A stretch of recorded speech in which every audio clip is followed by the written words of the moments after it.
cette grand-mère, alors je ne sais pas si je prononce bien, Bah, c'est ça. qui arrive en France en 1976. Elle arrive après avoir littéralement tout perdu.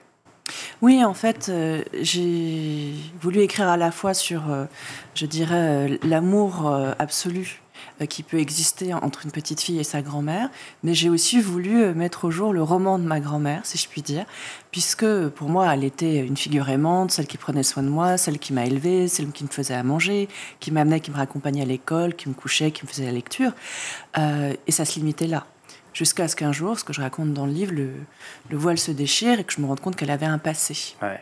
Et ça se fait à l'occasion d'une question à propos de son alliance. Son alliance qui est un peu bosselée, alors que c'est une femme très soigneuse, très organisée. Vous dites, pourquoi elle a un truc un petit peu bosselé? C'est ça, je lui ai posé la question, je lui ai dit, mais ton alliance est très abîmée. C'est ça. Et elle m'a dit, en fait, c'est pas mon alliance. En fait, j'ai plus mon alliance. Elle m'a raconté qu'autrefois, mon grand-père et mon arrière-grand-père avaient été assassinés le même jour, qu'elle avait dû fuir avec mon père, qu'elle a traversé la moitié du pays, qu'elle a trouvé refuge chez un frère.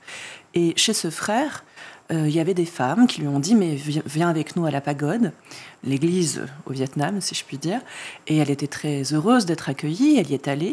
Sauf qu'elle avait oublié un détail, c'est qu'à la fin de la quête, il y a une quête, en fait. Comme en France, comme dans l'église catholique, il y a un petit bonze, cette fois, qui est venu demander quelques sous à chacun. Et comme elle est partie sans rien du jour au lendemain, elle n'a littéralement rien, sauf son alliance.